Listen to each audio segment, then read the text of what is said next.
Jonathan's hands gripped the edge of his desk as he read the text message over and over, his mind swirling in disbelief and anger. The words on the screen stared back at him, each one as shocking as the next.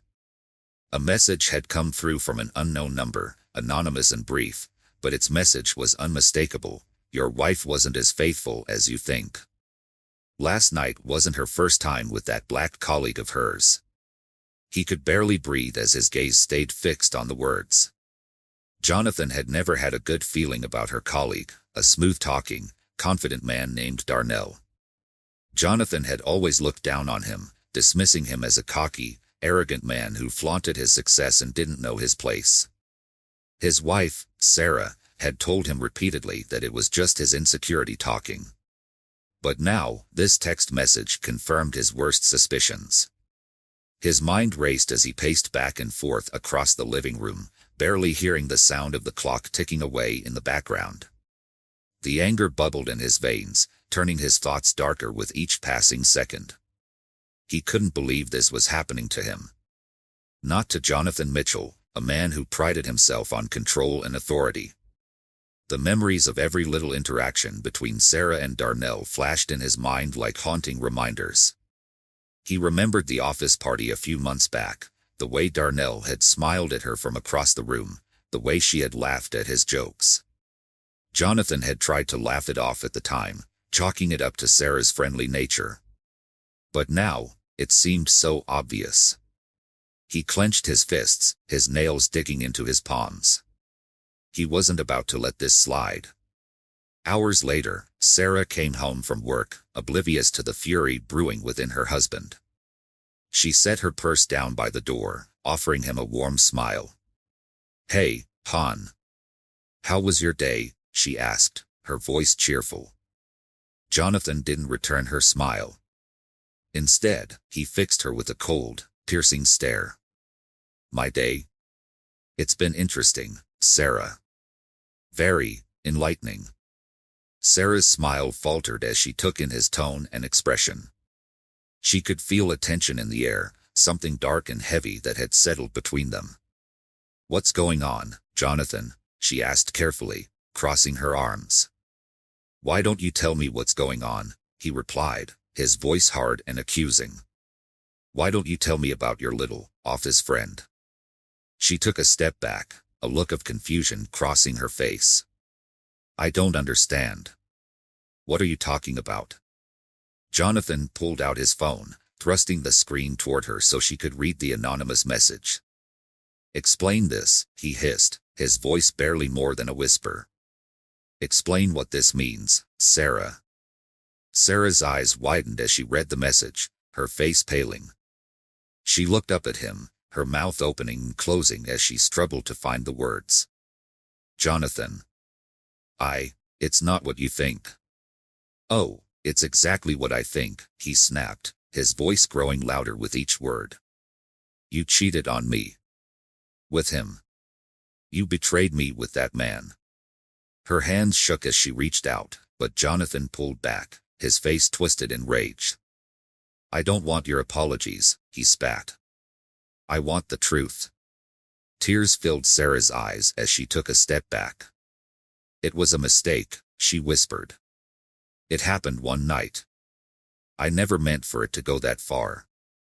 It just happened." Jonathan's face grew red as he clenched his fists even tighter. "It just happened," he repeated, his voice dripping with venom. "That's your excuse?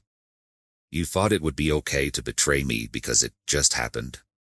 The air grew thick with tension, and Jonathan's rage seemed to grow with each passing second.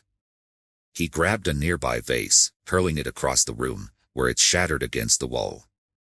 Sarah jumped, her heart pounding as she watched her husband's anger take physical form. "I can't believe you would do this to me," he said, his voice trembling with fury. "I gave you everything. I trusted you. And you go and throw it all away for him?" Sarah tried to approach him, her hands raised in a gesture of peace. "Please, Jonathan, let's talk about this. It was a mistake, but it doesn't have to change everything. We can get through this." But Jonathan wasn't listening. His mind was racing, filled with thoughts of revenge, of making Darnell pay for what he had done. He wouldn't let this man get away with ruining his marriage, his life. Without another word, Jonathan grabbed his car keys and stormed out of the house, leaving Sarah standing alone, her heart pounding in her chest. She called after him, but he didn't turn back. He got in his car, slamming the door shut, and drove off, the wheels screeching as he sped down the street. The city lights blurred past him as he drove, his mind a whirlwind of anger and bitterness. His fingers tightened around the steering wheel, his knuckles turning white as he pictured Darnell's smug face, the way he had looked at Sarah, as if he knew he could take whatever he wanted. Jonathan's blood boiled at the thought, and he knew what he had to do. He drove straight to Darnell's house, his mind made up. He wasn't going to let this man get away with it. Not after everything he had done to him, to his marriage. He parked his car a block away, his breathing heavy as he made his way down the street. His footsteps were quick and purposeful, each one echoing with the weight of his anger. He reached Darnell's front door, his heart pounding as he raised his fist to knock. But just as he was about to make contact, the door swung open, and there stood Darnell, his expression one of surprise and confusion. "Jonathan," he asked, looking him up and down. "What are you doing here?"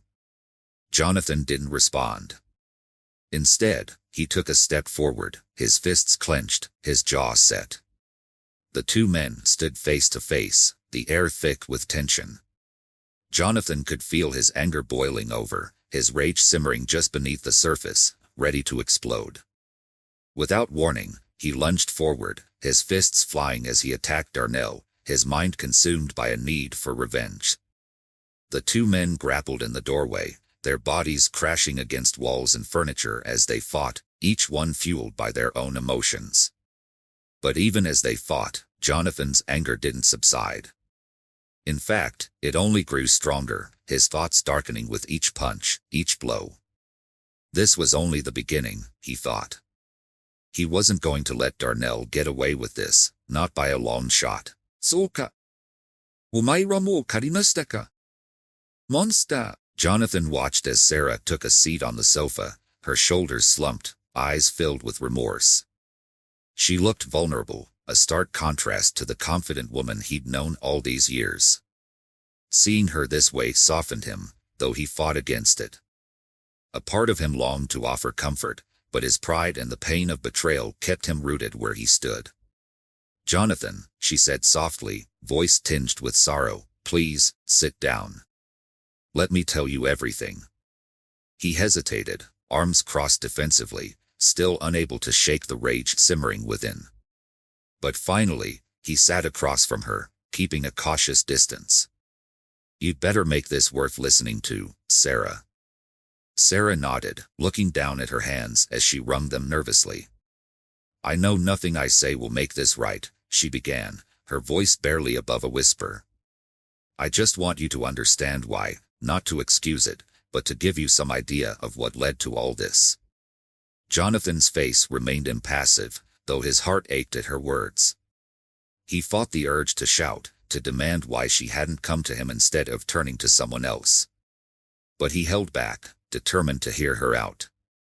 "It started slowly, this feeling of emptiness," she continued. "I felt like we'd lost our connection, like we were just going through the motions. You were so focused on work, and every time I tried to talk to you, it felt like you were somewhere else." Jonathan clenched his fists, his face tightening. "So you decided the solution was to betray me?" he asked, his voice sharp. "No," Sarah replied quickly, shaking her head. "It wasn't like that. I never planned for any of this to happen. It was one night, Jonathan. One night when I felt so alone, so desperate to feel something, anything. I thought Darnell was just being a friend, someone who understood how isolated I felt, and things got out of hand." Jonathan's jaw tensed as he processed her words. He hated hearing this, hated the image her words painted in his mind.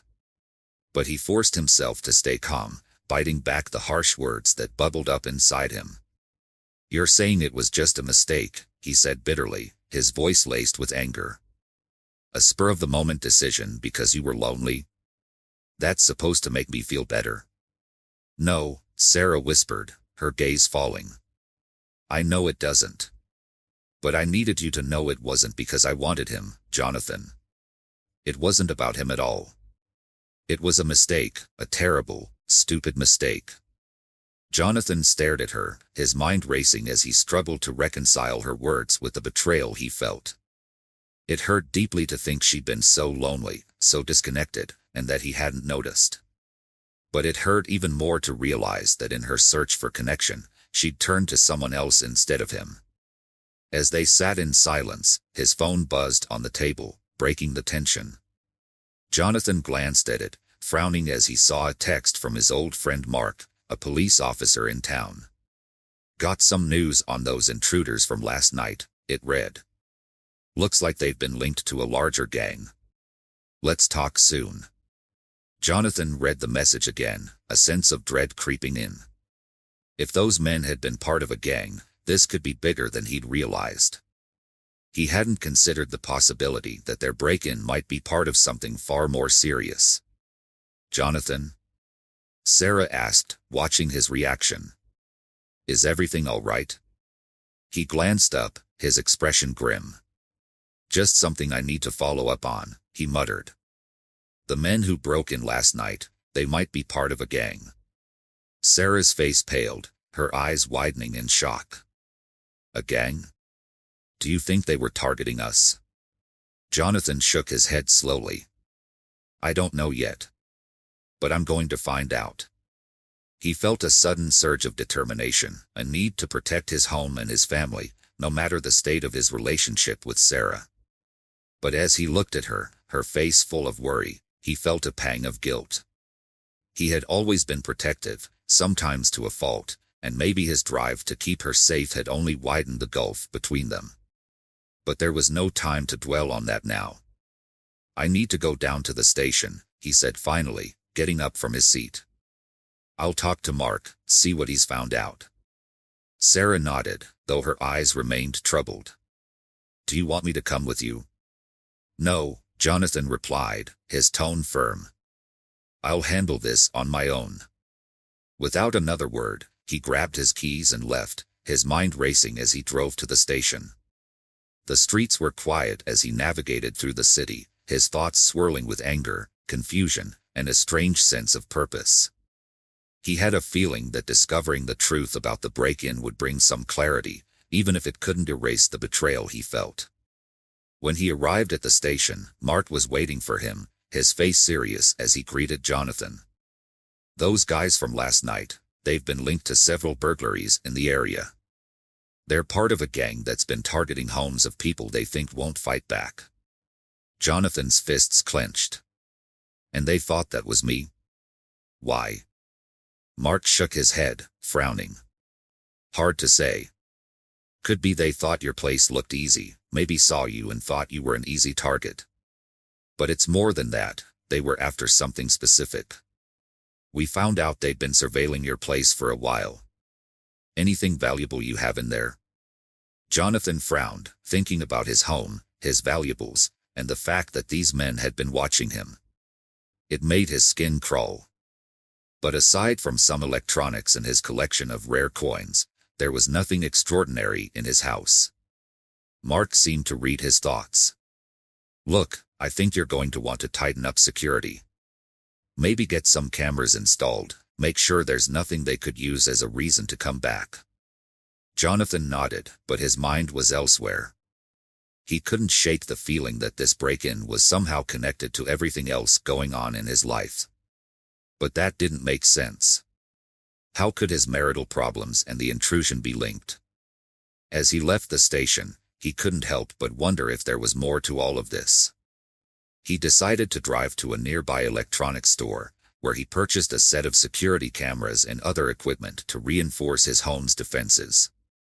He didn't want to take any chances, not with Sarah's safety at risk. When he returned home, he found Sarah waiting by the door, her face filled with relief. Did you find out anything? Jonathan explained what Mark had told him, watching as her expression shifted from fear to determination. "Then we need to be careful," she said firmly. "No matter what's happened between us, I won't let anyone threaten our home." He was surprised by her resolve, but he nodded, finding himself grateful for her support. They worked together to install the security cameras around the house, their movements efficient and focused as they fortified their home. The tension between them lingered, but for the first time in days, they worked side by side, united by a shared goal. As the sun set, casting a warm glow over their home, Jonathan couldn't help but feel a strange sense of calm. Despite the betrayal, despite the heartache, they had managed to work together, if only for a little while. He wasn't ready to forgive Sarah, but he was willing to protect what they had built, to defend the life they had created together. And in that moment, he realized that maybe, just maybe, there was a chance for them to rebuild, to find some way forward. It wouldn't be easy, and it wouldn't erase the pain he felt. But as they stood together, their hands brushing as they finished setting up the last camera, he felt a flicker of hope, a possibility of healing that he hadn't seen before. Jonathan held his breath as the footsteps approached, his muscles tensed as he prepared to spring into action. The man's shadow loomed closer, his figure outlined by the faint glow from a nearby streetlight streaming through the warehouse's grimy windows. Jonathan could hear his pulse pounding in his ears, his senses heightened, every fiber of his being alert to even the slightest sound or movement. As the man came within reach, Jonathan seized the moment. Without hesitation, he lunged forward, grabbing the man by the collar and slamming him against the wall. The man struggled, but Jonathan held firm, his grip tightened by adrenaline and anger. "Who sent you?" Jonathan hissed, his voice low but menacing. The man sneered, his lips curling into a smirk despite the precarious situation. "You really think you scare me? We know all about you, Jonathan. We've been watching for a while now." Jonathan's grip faltered for just a moment, and the man took advantage of the lapse, shoving him backward. Jonathan staggered, regaining his footing just as the second man appeared, his hand reaching for something in his pocket. Jonathan didn't wait to see what it was. He charged forward, knocking the man off balance and sending the object, a small knife, skittering across the floor. The first man recovered quickly, lunging at Jonathan with fists clenched, but Jonathan managed to duck, avoiding the blow. Years of working out and training in self-defense kicked in, his movements instinctive as he dodged the attacks, using his surroundings to his advantage. But 2 against 1 was a tall order, and he was tiring quickly. Sweat dripped down his brow, his muscles aching from the strain. "Give it up, Jonathan," one of the men taunted, a sinister glint in his eye. "You're outmatched. Just make it easy on yourself." Jonathan gritted his teeth, ignoring the taunt as he assessed his options. He couldn't let them take control of the situation, he had to act quickly. His eyes darted around the warehouse, landing on a rusty metal pipe lying nearby. With a surge of energy, he dove for it, grabbing the pipe and swinging it in a wide arc, forcing the men back. They circled him warily now, their initial confidence shaken. But as he swung the pipe, one of the men pulled out a handgun, leveling it at Jonathan with a cold, determined expression. Jonathan froze, his heart pounding as he stared down the barrel of the gun. "Drop the pipe," the man ordered, his voice steady. Jonathan's mind raced. He knew he had no choice. With a reluctant sigh, he let the pipe clatter to the ground. But just as the men closed in, a loud voice echoed through the warehouse. "Freeze. Hands in the air." Jonathan's head whipped around to see Mark and a team of police officers standing at the entrance, weapons drawn and aimed at the men. Relief flooded through him as the officers advanced, taking control of the situation. The men exchanged panicked glances, clearly caught off guard by the sudden intervention. Mark approached Jonathan, giving him a nod of approval. "Good work leading us here," he said, his tone approving. "We've been trying to nail these guys for months. Didn't expect you to go rogue, though." Jonathan managed a tired smile, his body relaxing as the adrenaline began to fade. "Couldn't just sit back and do nothing," he replied, his voice laced with exhaustion. The officers cuffed the two men, leading them out of the warehouse as Jonathan and Mark watched. With the immediate danger over, Jonathan felt a wave of relief, though he knew there were still loose ends to tie up. He couldn't shake the feeling that these men weren't acting alone, that there was something bigger at play. "Any idea who these guys are working for?" he asked Mark, his curiosity piqued. Mark shook his head. "They're small-time players, but they've been involved in a string of burglaries targeting people just like you, people who seemed vulnerable or distracted. It's possible they're part of a larger organization, but we're still investigating." Jonathan nodded, a sense of satisfaction settling over him. He'd managed to confront the threat head-on, proving that he wouldn't be intimidated. But as he made his way back to his car, he couldn't ignore the feeling of unfinished business. Something still didn't sit right, as if there were pieces of the puzzle yet to be uncovered. When he arrived home, Sarah was waiting anxiously by the door. Her eyes widened with relief as she saw him, and she rushed forward, wrapping her arms around him in a tight embrace. "I was so worried," she murmured, her voice muffled against his shoulder. Jonathan allowed himself a brief moment of vulnerability, returning her embrace before gently pulling back. "It's over, for now," he said, his tone serious. "But I think there's more to this than we know." Sarah nodded, her face a mixture of worry and determination. "Whatever it is, we'll face it together." They spent the next few days in a state of cautious peace, both of them on edge but slowly beginning to rebuild the trust between them. Jonathan could feel a shift in their relationship, a tentative willingness to confront their issues head-on. He still felt the sting of betrayal, but he also sensed a glimmer of hope, a chance for healing, if they were both willing to put in the effort. One evening, as they were having dinner, Jonathan's phone buzzed with a message. He glanced at the screen, his heart skipping a beat as he read the text. "We're not finished, Jonathan." He looked up at Sarah, his face grim. "It's them. They're still out there." Sarah's face paled, her expression fearful yet resolute. "Then we'll be ready. Whatever it takes, we'll be ready." Determined not to let fear rule their lives, Jonathan reached out to Mark again, discussing options for increased protection and surveillance. They installed additional security measures, upgrading their home with the latest technology to ensure they were prepared for any future threats. Days turned into weeks, and slowly, life returned to a semblance of normalcy. But the tension lingered, an unspoken fear that neither of them could shake. Jonathan found himself growing increasingly vigilant, his senses heightened as he watched for any sign of the gang's return. And though the threat remained in the back of their minds, Jonathan and Sarah began to focus on healing their fractured relationship. They attended counseling, confronting the issues that had driven them apart.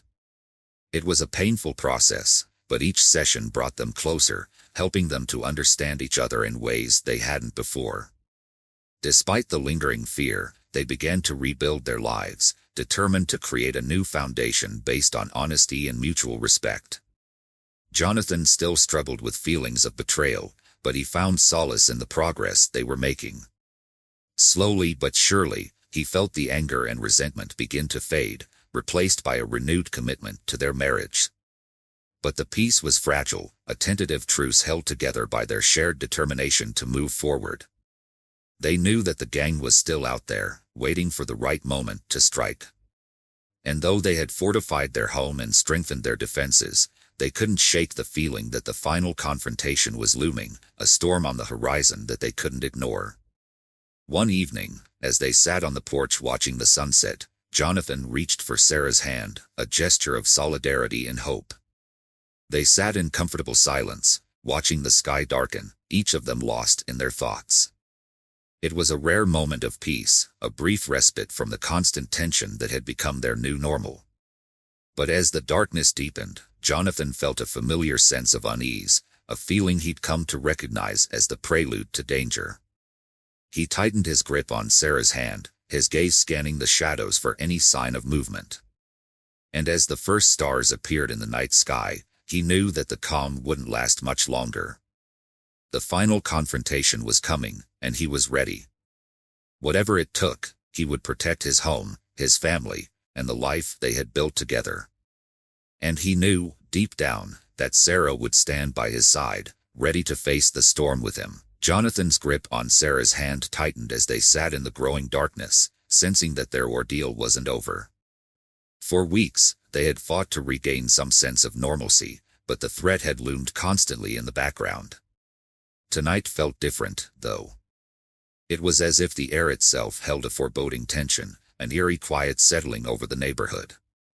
Both knew, in their hearts, that a confrontation was inevitable. And now, it was here. As they sat in tense silence, Jonathan's phone buzzed in his pocket. He pulled it out, frowning at the unfamiliar number flashing on the screen. Without a word, he answered, holding it to his ear.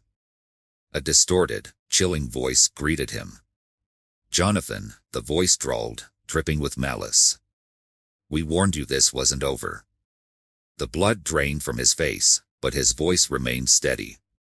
"Who is this?" "You know who we are," the voice replied, dark amusement evident. "We gave you chances to walk away. But now, you're going to pay for interfering." The line went dead, and Jonathan slowly lowered the phone, meeting Sarah's worried gaze. "It's them," he said, his voice barely above a whisper. "They're coming tonight." She inhaled sharply, fear flashing across her face before she steeled herself. "What do we do?" Jonathan stood, glancing at the enhanced security setup they'd spent weeks installing. "We stick to the plan. Get inside and stay close to the safe room.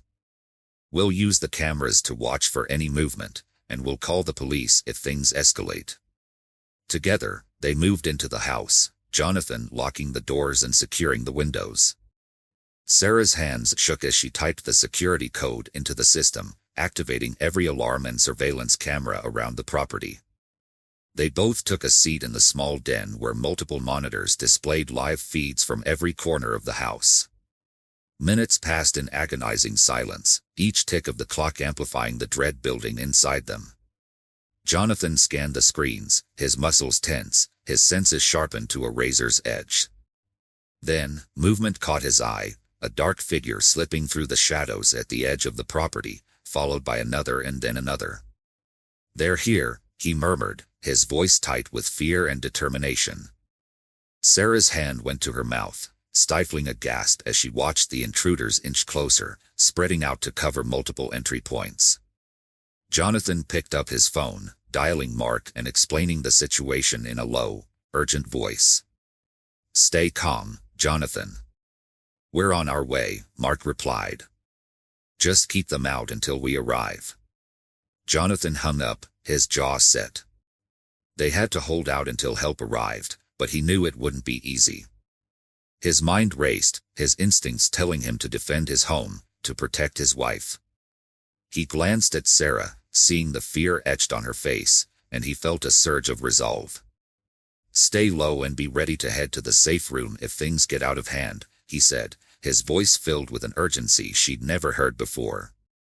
She nodded, clutching his hand for a brief moment before taking a position behind a heavy bookshelf for cover. The intruders were at the door now, testing the locks, jiggling the handles as they searched for a weak point. Jonathan watched, his heart pounding, his mind calculating. Then came a loud crash as one of the windows shattered, and a dark figure slipped through, landing with a soft thud inside the house. Jonathan crouched low, his movements silent as he positioned himself behind the door to the hallway. He had no weapon, but his mind was focused, his senses heightened. He watched as the intruder moved cautiously through the room, his eyes scanning every corner. With a sudden burst of movement, Jonathan lunged, grabbing the intruder from behind and pinning him to the ground. The man struggled, but Jonathan's grip was ironclad, his determination unbreakable. "Not in my house," he growled, his voice low and menacing. The intruder twisted, managing to break free for just a moment before Jonathan tackled him again.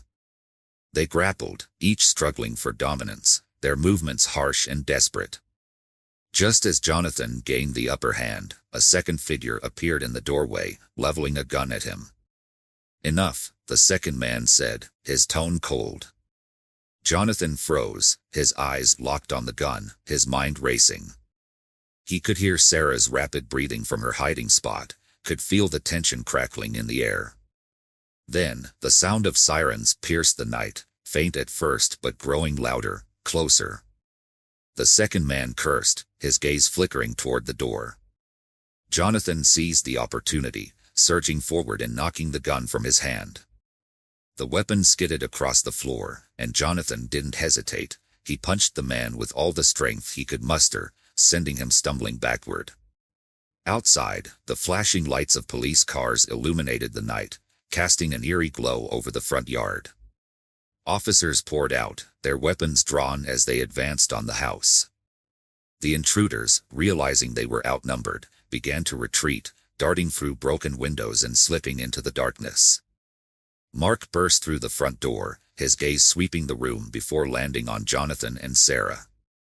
Relief flashed across his face as he holstered his weapon, his expression a mixture of admiration and concern.